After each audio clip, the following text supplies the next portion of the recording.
waxaan arkaynaa sida document ama warqad loogu xirto password.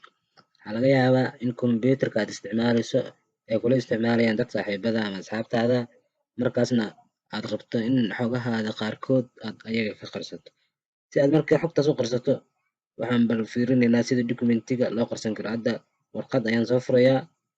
Warqadda markii aan soo furo, waxaan arki doonaa sida aad u qarsan karto warqaddaas oo aad ugu xiran karto password. Xogta warqaddaas kugu qoranna ma arki doono qof kaleeto ilaa qof yaqaano password-ka moogiye. Marka hadda warqadda waa tanaa. Warqaddan oo kale ayaan rabaa inaan ka qarsado asxaabteyda. Meesha ay ku qoran tahay file ayaan ku dhufanaynaa. Kadibna waxaan kasii tegaynaa halka ay ku qoran tahay info.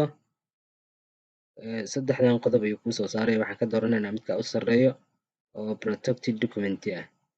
Asagaas ayaan ku dhufanaynaa.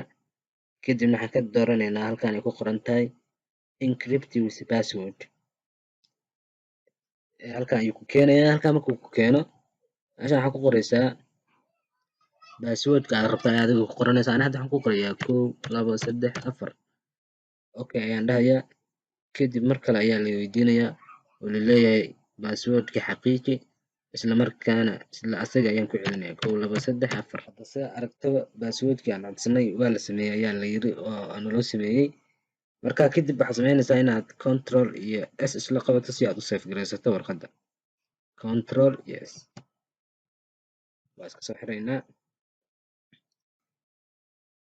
Save dheh. Haddii aan furno warqaddii aan soo furno, waxaa nala weydiinayaa password. Sida aragtaba warqaddii markii aan soo furnay, xogta uma gudbi karno ilaa inaan password galino moogiye.